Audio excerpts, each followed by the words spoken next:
What is the role of a project manager? I absolutely love this topic because currently I'm in the process with a number of, I think like around 80 industry professionals writing the book, Elevating Construction Project Managers.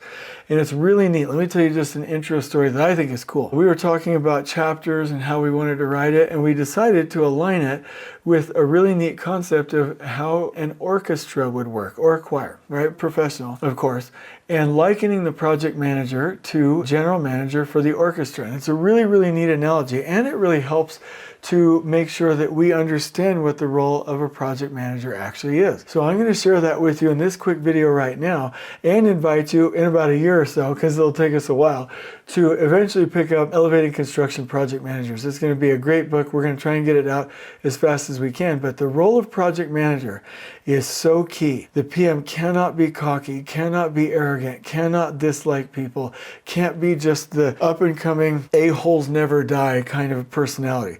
Project managers should be the most nurturing person, the most kind and supportive person on the project site.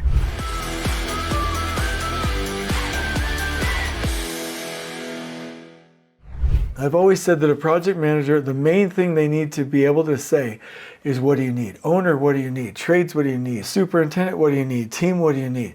They are the resourcers. They are the brokers of the project. They get you what you need. They're there to keep you on budget, but they're not there to penny pinch and make your life a living nightmare. They're there to get you what you need, to enable everyone, and as the lean builder folks, Joe and Keon, say, to keep the lights green. And I love that they said that. That's their saying, not mine. But let's liken it to an orchestra. And one of the things I want to say, the things, not people, but any of the dumb things we do in construction, you can liken it to an orchestra and be like, yeah, well, that's really dumb.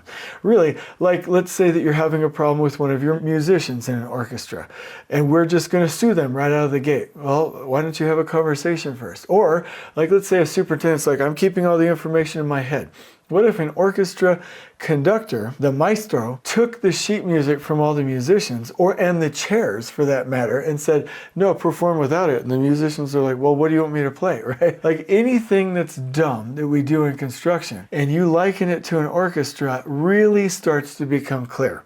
So let's look at it from the orchestra analogy. Well, first of all, the general manager for that orchestra has to have a vision. What are we going to do? What are we about? What are we building? And can we sell it, right? Shaping that overall vision is the project manager, and in the analogy, the general manager's job.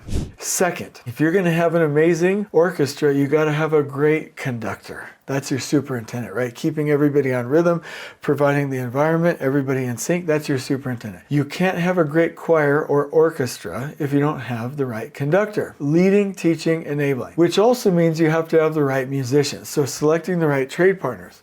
That is the project manager's job, or in the analogy, the general manager's job. How can you have a really great orchestra without the maestro and without the musicians? The analogy works out like this. The maestro keeps everybody on rhythm with the right environment, integrated, and we resource everybody to make sure they have what they need. And then you can make beautiful music together. That's kind of funny, actually. But if you don't have that, you don't have beautiful music. And so we have got to make sure that those positions are enabled. Now, once they are enabled, the first thing you have to do as a general manager is build that team. Make sure that they're working properly in an integrated way. The second thing we have to do is make sure that we have a plan. What ballads, what songs, what compositions are we playing this year for these performances, right? And can we all be on rhythm? Which means that you have to have a great plan. Third, we've got to resource this orchestra. Like, do they have the right uniforms? Do they have the right equipment? Do we have the tour bus? Do we have the air conditioning? Do we have the building?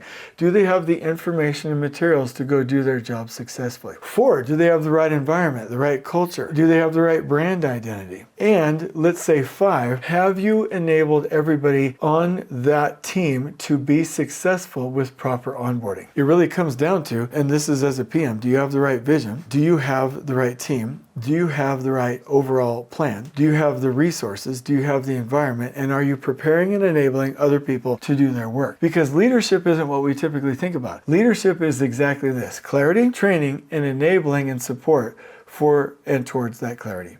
That's the role of a project manager. And they'll do that from pre-con all the way to the end of warranty. Absolutely amazing position. They are literally in charge of setting up the entire business to succeed. Now, the superintendent might be setting up the project to succeed, but the project manager is setting up the entire business of the project to win. That is the role of a PM. I'm going to put this in a graphic for you. I hope you've enjoyed this video. On we go.